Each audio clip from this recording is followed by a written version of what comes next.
Okay. As Jack said, I lecture in religion and theology at the University of Manchester. I'm not a Christian apologist in the strict sense of the word. My field is biblical studies. But I do have an interest in the origins of ancient Christianity and particularly why it's significant and even controversial in contemporary contexts.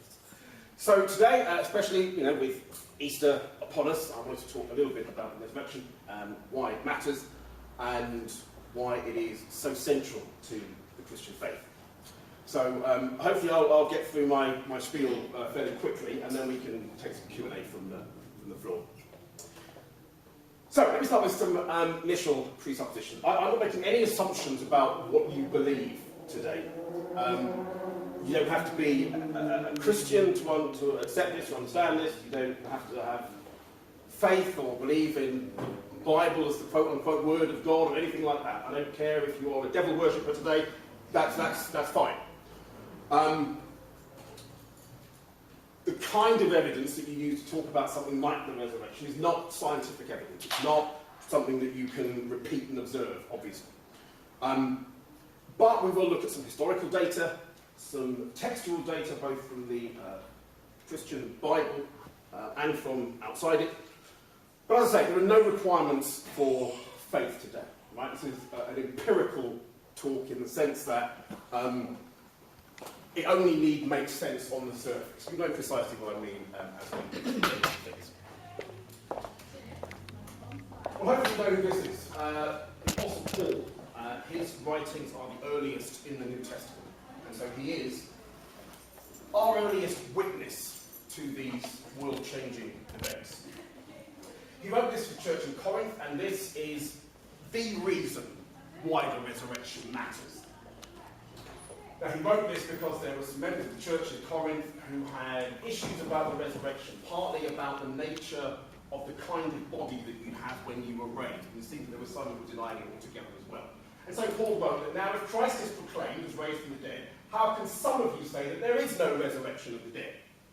If there's no resurrection, then Christ has not been raised, and if Christ has not been raised, then our proclamation has been in vain, and your faith has been in vain. So if there's no resurrection, we may well all just pack up and go home now. We are even found to be misrepresenting God because we've testified of God that he raised Christ, whom he did not raise, if it is true that the dead are not raised. For if the dead are not raised, then Christ has not been raised, and if Christ has not been raised, your faith is futile. So there's no point believing this. If Jesus is just a nice guy and a nice guru with some clever teaching, that might be amusing or entertaining, but there's certainly no need to put your faith in. And you are still in your sins. The early church, right from its inception, believed that the death and resurrection of Jesus was somehow intrinsically linked to the forgiveness of sins. And so if Jesus' body was still in that tomb, then they would still be in their sins. Then those also who have died in Christ have perished. If for this life only we have hoped in Christ, we are of all people most to be pitied. So why does the resurrection matter? It matters quite simply because without it there is no Christian faith. There is nothing to believe in. Jesus would just be one more Jewish rebel crucified at the hands of pagans. The story would pretty much end there.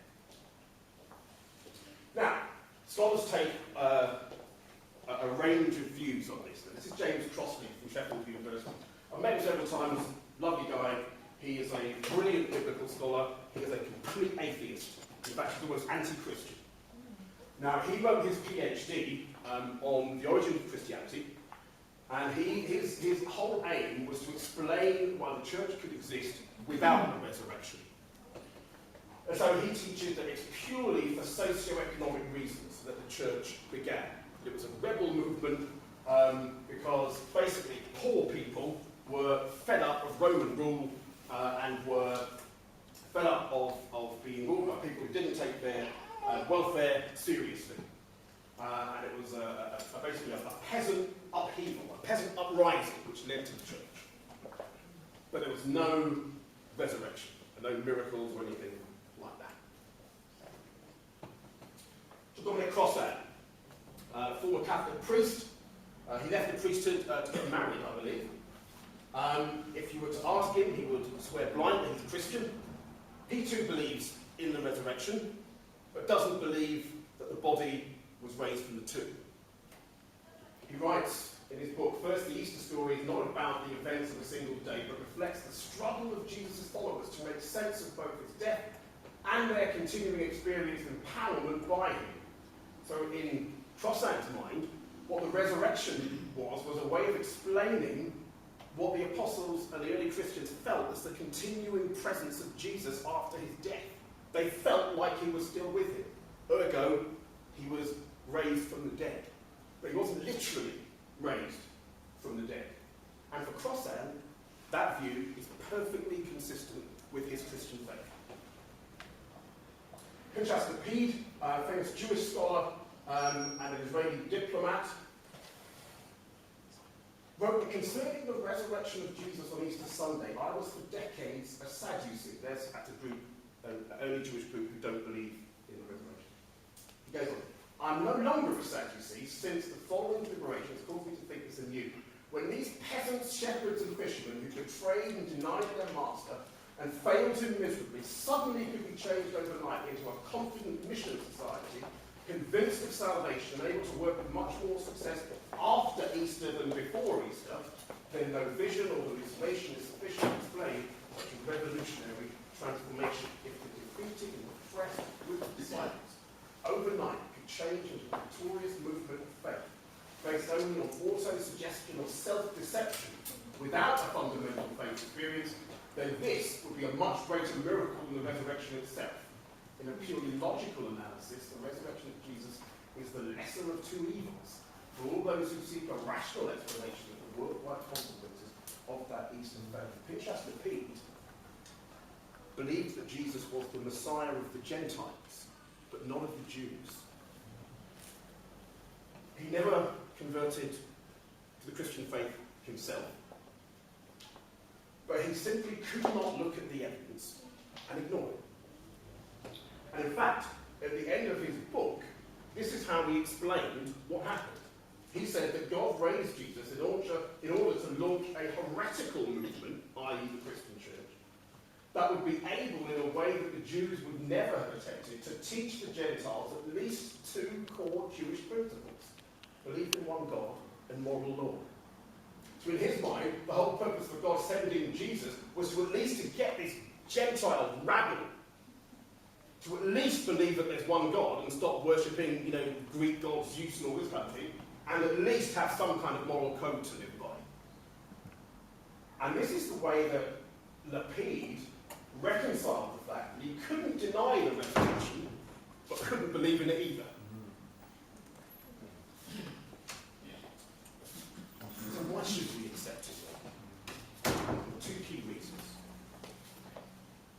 The fact that there was an empty tomb, which will demonstrate, and the fact that people saw Jesus alive after they saw him killed. Let's begin with this empty tomb. First of all, there are three separate strands of evidence which say that that tomb was empty. Mark's Gospel, we can't include Matthew and Luke because most scholars believe that Matthew and Luke used Mark as a source, so they're not independent. John most likely didn't use Mark, so that's a separate tradition altogether. And Paul predates them both. So these are three, there's no reason to think that Mark, John and Paul sat down and got their stories straight together. Written at different times, at different places, and in fact for different reasons. But all three attest to the fact that the tomb was empty. Now secondly, right from the beginning, it was preached in Jerusalem, where these events happened, that the tomb was empty. We know that even from the New Testament. Peter preaching this in Acts chapter 2. Jesus was physically raised. He preached this in Jerusalem, where the events happened. Anyone who wanted to disprove it very simple. Jerusalem, just produce a body. Once you show Jesus' dead body, that's it. Everyone can go home. There is no evidence that any such body was produced. And indeed, what we do know is that from very earliest times, Jews and even some Gentiles, we'll focus on the Jewish information for now, tried to offer alternative explanations for why that tomb was empty. Of course, they wouldn't accept a resurrection, but they couldn't deny that the tomb was empty. Again, all they had to do was produce a body. But we know from the end of Matthew's Gospel that the Jewish elders cooked up the story with the Roman soldiers and basically paid them to say, tell everybody the disciples nicked the body. And in the middle of the 2nd century, Justin Martyr, again in his dialogue with a Jew called Trypho, argues the same claim, that this was the story that was being passed among the Jewish world from as early as the end of the 1st century. The disciples stole the body. But what we don't ever see is any text even implying that the body was still in the tomb. Geza Vermesh, probably one of the foremost Jewish / Christian scholars of our age. He died a few years ago. But a good number of heads of departments of Jewish studies in the UK today were his students. And certainly our head of Jewish studies is one of his former students. And he wrote the most widely used translation of Dead Sea Scrolls as well. The Jew, he actually converted to Catholicism and then converted back to Judaism. Don't ask me why. But even he writes, but it is reasonably convincing that the entourage of Jesus discovered an empty tomb and were definite that it was the tomb. I didn't get it wrong, go to the wrong tomb and find it empty. And again, this is a Jewish person who does not believe in the resurrection. I've quite specifically taken evidence from people who don't believe in the resurrection. I think that's all okay. But secondly then, the notion of eyewitnesses. Again, St. Paul writes this to explain to the church the very question that we're talking about today, why the resurrection is so important.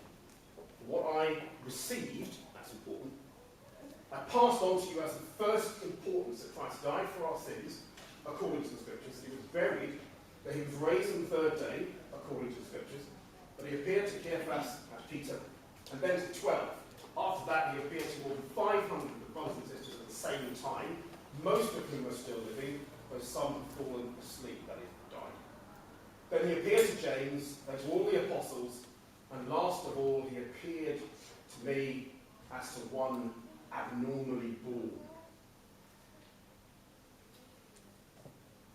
What we have here is the testimony of someone, i.e. the Apostle Paul, who knew the eyewitnesses himself.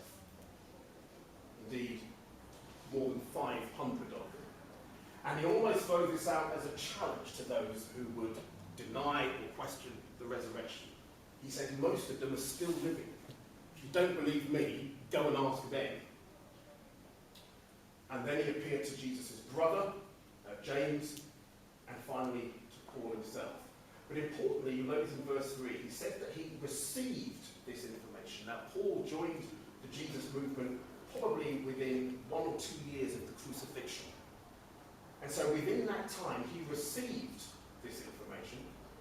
And if you notice these repetitive phrases like according to the Scriptures, make it sound like it's a creed. Probably was a written creed by the time Paul received it. So right from the very earliest time, probably within a few months, these details were accepted. Now that's important for being read. That's not enough time for legends about a risen Christ to build up. Legends take years, sometimes tens of years, scores of years to build up. You don't get legends building up in a few months. This was not something a story which was then added to and added to and added to. Right from the earliest times, these basic facts were accepted by the very first people who put their faith in Jesus. That he died, that he was raised, and that he was seen alive by several people.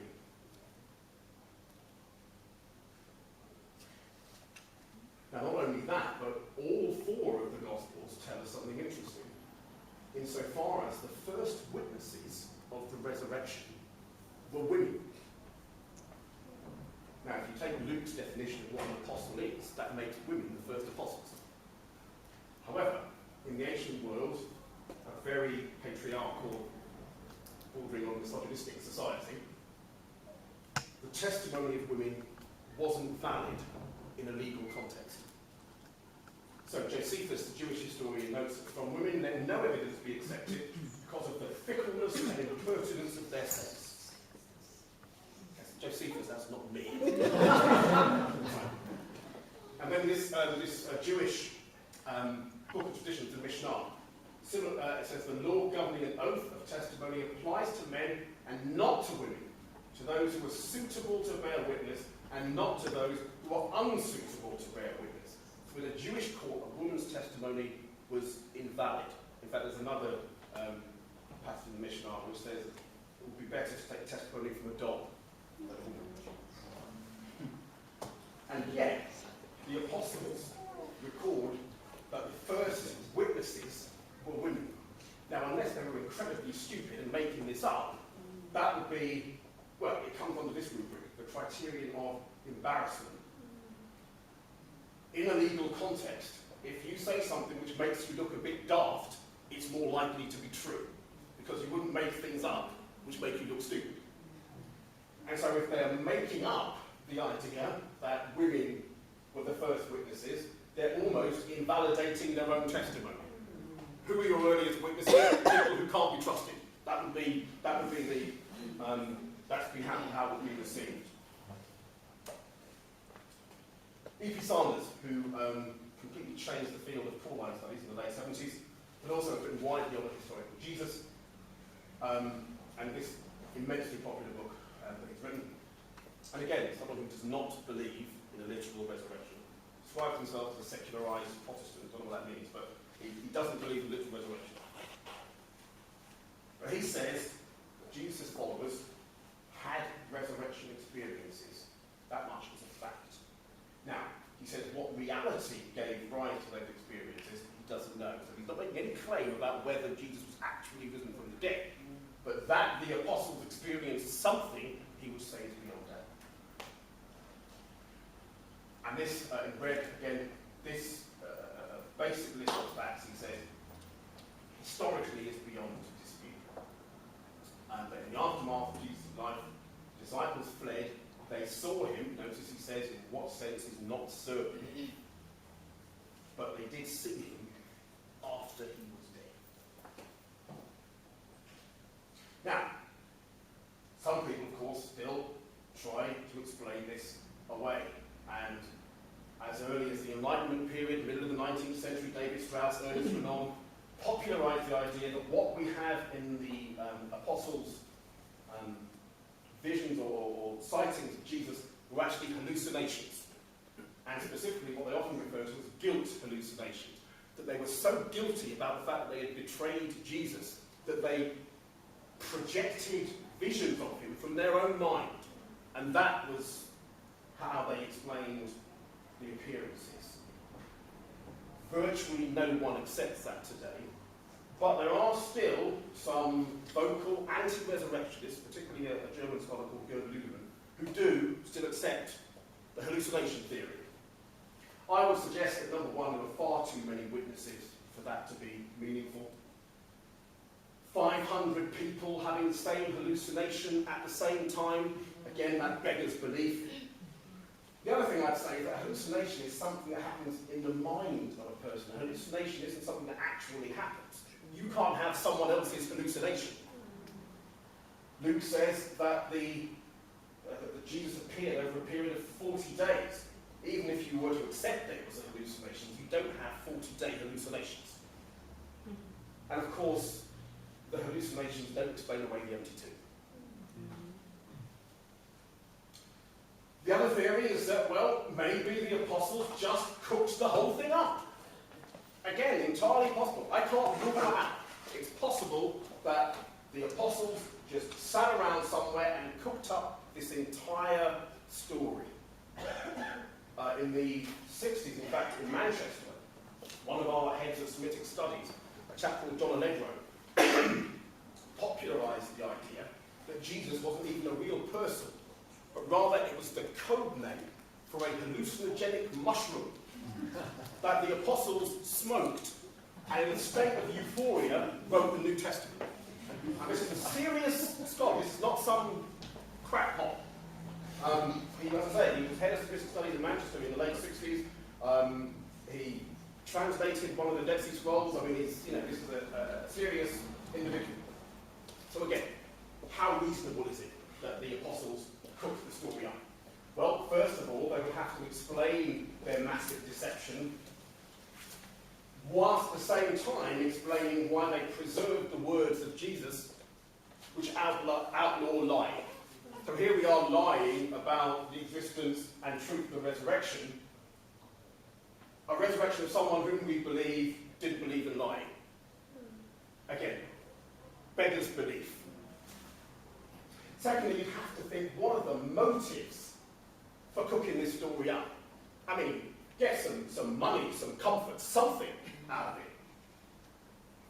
But this is Paul, again, describing the life of apostles. God has exhibited us apostles as last of all as those sentenced to death, because we become a spectacle to the world, to angels and to mortals. We are fools for the sake of Christ, but you're wise for Christ. We are weak, but you're strong. You're held in honour, but we in disrepute. At the present hour, we're hungry and thirsty, we're poorly clothed, beaten, homeless, we grow weary, the work of our hands. When reviled, we bless. When persecuted, we endure. When slandered, we speak kindly. We have become like the rubbish of the world, the dregs of all things, to this very day. For something that you cooked up. Highly, highly unlikely. There's evidence that at least 4 of the witnesses, key eyewitnesses to the risen Jesus, died horrible, violent deaths. Again, the chances that they did that for something they knew to be fraudulent is highly unlikely. Now, some say that people die for causes all the time, which is true. But that's causes they believe in, not causes that they've made up. And the third thing is that even if they did cook this all up, let's for the sake of argument, say that they did invent the story of the resurrection. You'd have to ask yourself, what does it prove? There was nothing in Jewish tradition to suggest that the Messiah was going to die and then come back to life again. And so even if you were to say, Jesus died and rose again, that wouldn't convince a single Jew that he was the Messiah. That would mean very little to most Jews. It's only in light of the events that we see here from Luke 24 that Jesus explained the scriptures to them and explained how the resurrection was central to these events. And of course, beginning of Mark 16, women actually went back to the tomb. They weren't expecting it to be empty. They went there to anoint the body. If no resurrection was expected, it would seem to me to be pointless inventing the story. And I'm sure you've heard the claim that the apostles merely borrowed the story of the resurrection from other Eastern myths. The most popular one is the goddess Mithras. The truth is, most of the details that people claim are the same in the Mithras story as in the Jesus story, if you actually look at the texts, are not the same at all. This one in particular about the fact that Mithras was born on December 25th of a virgin, that isn't even true. And of course most Christians know that Jesus wasn't born on the 25th of December, so that's all meaningless anyway. But a whole bunch of other alleged similarities between the Mithras story and the Jesus story, when you actually look at the few texts that we do have, and they are all late by the way, tell a very, very different story. One thing that's interesting is that we know, again from the earliest times, that the church, who were originally, let's face it, all Jews, worshipped on the first day of the week, what we call Sunday. Now, of course, typically their worship day was the Sabbath. It's the Ten Commandments. Now, whilst there's no direct evidence that the Sabbath changed, something's got to explain that change in worship practice. I'm going to hear about a cultural change, not just a change of habit. Now, that doesn't prove a resurrection. But you've got to explain. Something happened. Something made Sunday morning significant to the early church, to the point where their regular observance of Shabbat, Sabbath, changed. Nowhere in history can we find a place where it officially changed. So what changed these earliest Jews? What made them start worshipping on the first day of the week? The most plausible answer in my mind is that that's the day when the earliest church believed that Jesus was raised from the dead. And of course, the other thing that you've really got to explain is why on earth is there a church? Where did it come from? If not from a risen Messiah. Again, I can't say that the existence of the church proves a resurrection. But it does call all the other explanations, the more naturalistic explanations of the existence of the church, seriously into question. So I'll give the last word to Pinchas Pete, who we spoke about earlier. He actually accepts the resurrection of Easter Sunday, not as something the disciples invented, but as a historical event. So much so that he says that if it was a public event, if other non-believing Jews saw it, that they would all have become followers of Jesus. And he says not even just Jews, but the entire world. Even as a Jew himself, he could not set aside the evidence that pointed to his empty tomb. Never converted himself. In fact, believed that Jesus came to save the Gentiles in the same way that the law of Moses ultimately saved the Jews. He felt like he had to leave it there. So, I want to throw it open to you. Where do you think it should be left? Okay. We've got some time for questions. If you've had questions about the resurrection or the origins of Christianity based on the resurrection, Barney. Some of my colleagues at work, we were having this conversation about traditions, Christian traditions.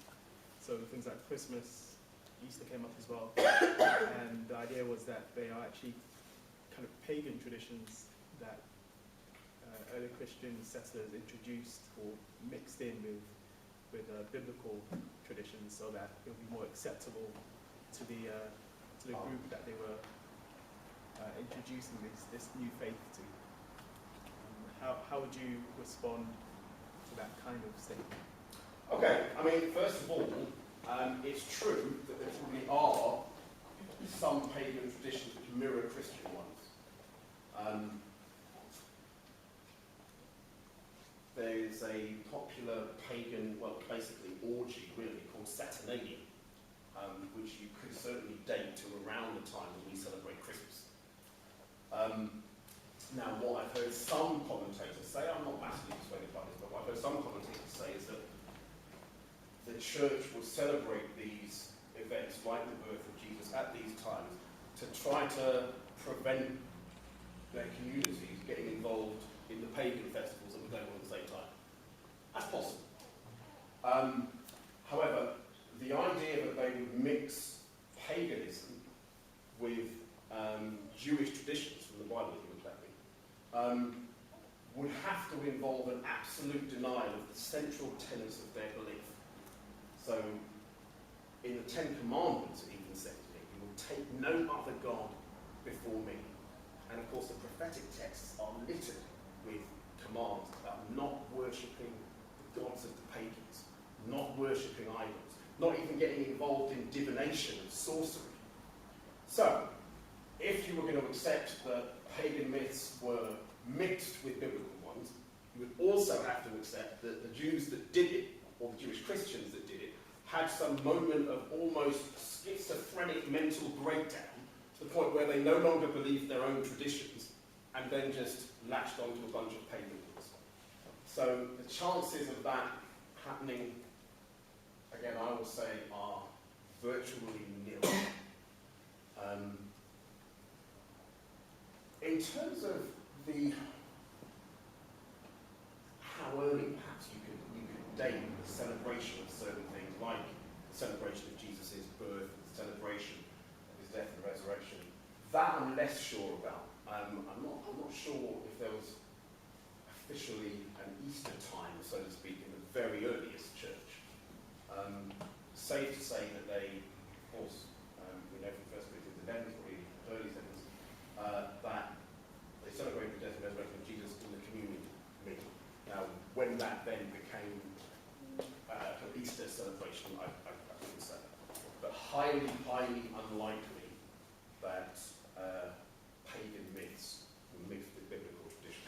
It would involve an effective denial of their own sacred history.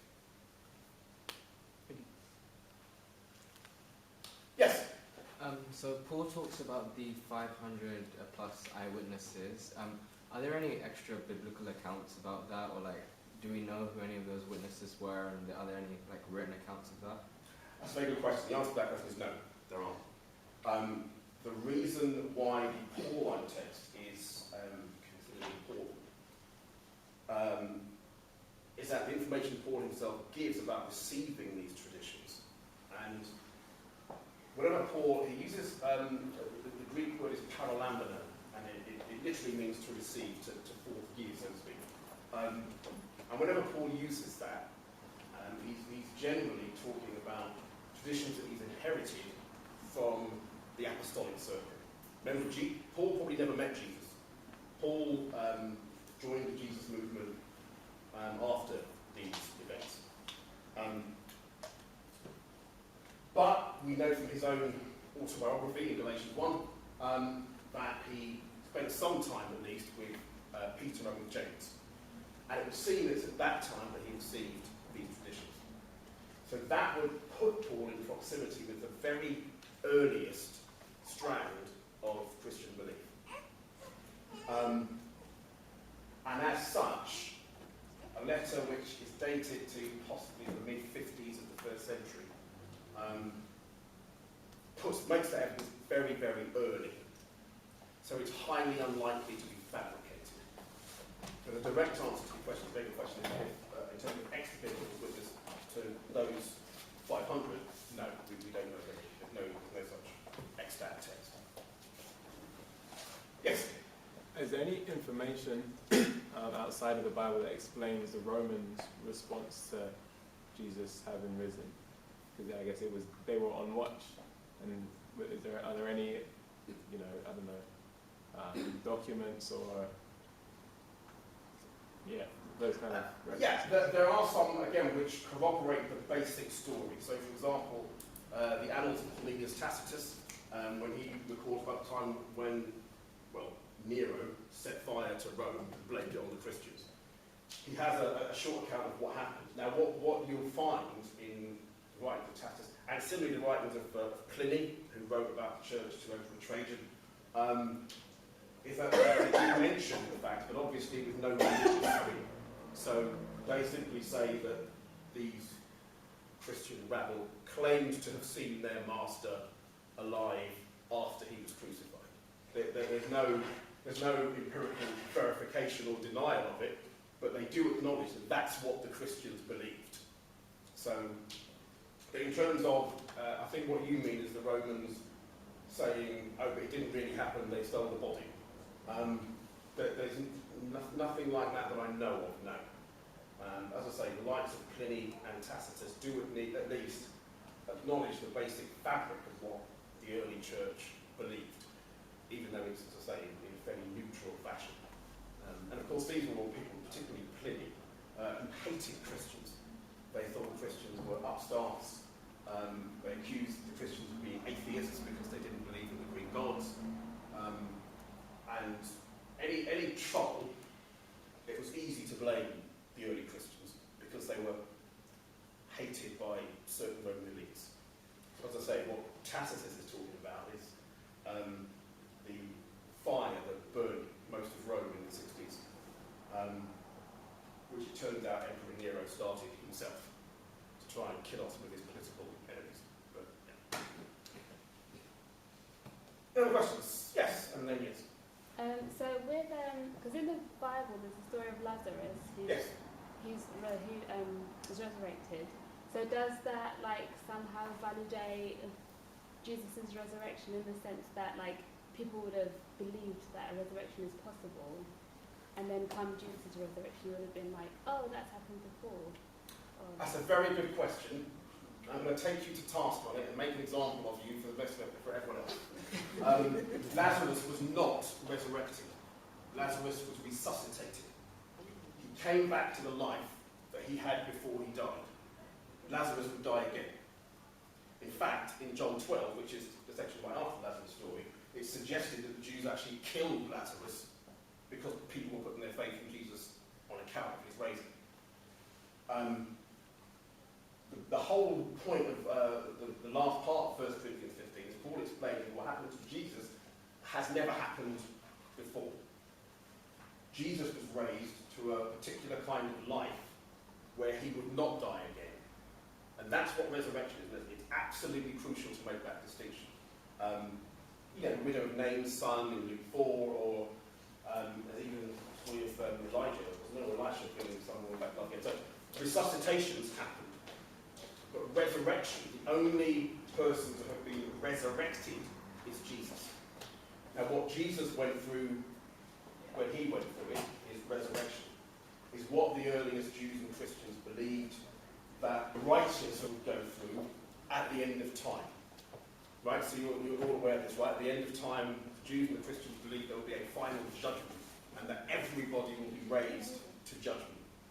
Well, what the earliest church believes is that Jesus had been through that final judgment in the now time.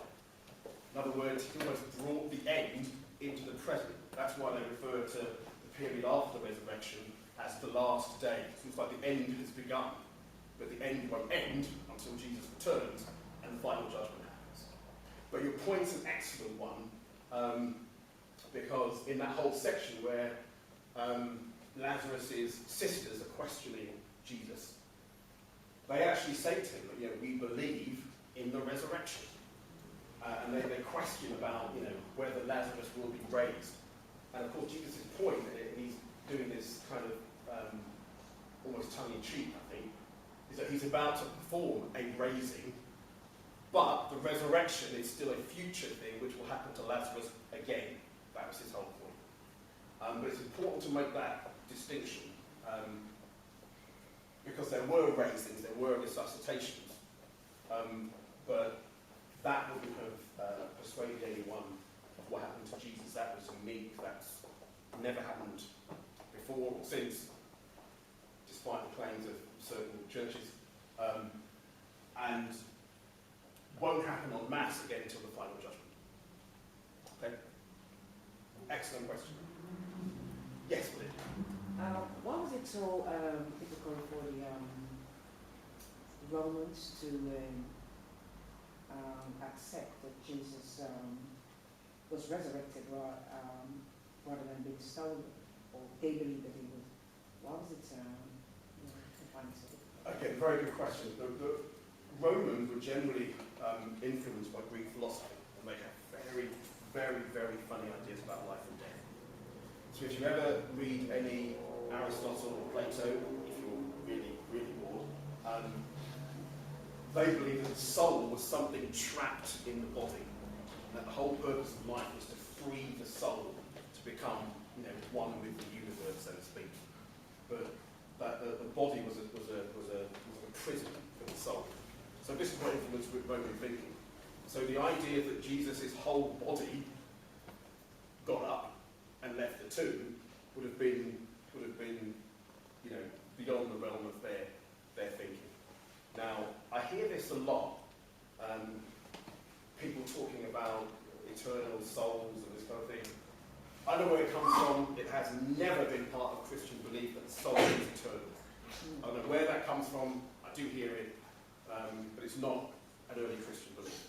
The Christian belief in resurrection is actually a belief about recreation. That at the judgment, our mortal bodies, using the Pauline language, will become, it's not the most helpful phrase in the world, but spiritual bodies. They will be recreated, but not this idea of, you see something in these sort of Renaissance paintings and stuff, souls leaving bodies and floating up to the sky. That's not a Christian idea. I don't know where that comes from. It's not a Christian idea.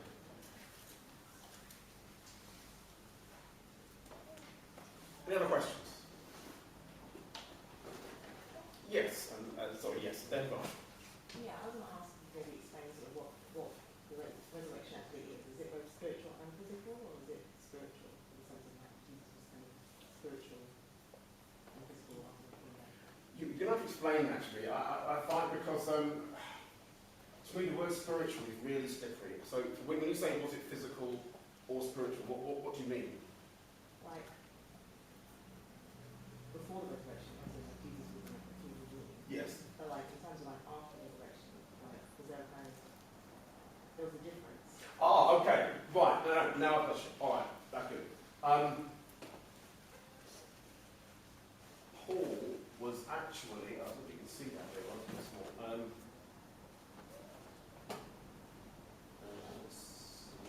Actually, no, there's no. What Paul said in 1 Corinthians 15, in that section from verse 32 to 45, is that he compares it to a flower, right? He says that a seed has one kind of body, you put a seed into the ground, and it grows into a flower, right? And the flower looks very different from the seed, but it's still the same thing. And in the same way, he says, that's what happens in a resurrection. So the nature of the body, and I'm using slippery terms right now, but the nature of the body changes, but somehow it's still the same body. Now you see this at the end of Luke's Gospel. You have Jesus eating fish. And you think, well, why would Luke include that detail? The whole point of what he wants to try and say is this is not a ghost or some kind of a phantom or a spirit. The fact that he could eat something suggests that there is something physical about his body. But similarly, at the end of John's Gospel, you have him moving through locked doors. And again, despite the attempt of some people to try to explain that away, I do think John means he went through a locked door without opening it. That's what he's trying to say. So there's something about his body which still makes him the same Jesus he was before he died. But something about the nature of the physicality of his body has clearly changed. Now, given that there's nothing to compare it to, right, it's never happened before or since, Paul uses terms which, I have to admit, I don't think are massively helpful. I think he's a little bit confusing. The Greek word for body is soma, and he describes one body as pneumatikos, which we generally translate as spiritual, and the other as physis, natural. So you have a natural body, which presumably is the body we have now, and then a pneumatikos body, which is a spiritual body. I think it's best to talk about a resurrection body, and at this present time, only Jesus has that. So there is some consistency between the sort of pre-Easter Jesus body and the post-Easter Jesus body, but there's clearly something different about it. There isn't enough information, I don't think, to say precisely what it is, but it is beyond physical. But there is still something physical about it. If he can eat, if he can, I don't know. Yeah, okay, I don't know if you have the evidence of Jesus showering, but if he could still do things the normal body could do, then yeah, then there has to be something still, in some way, earthly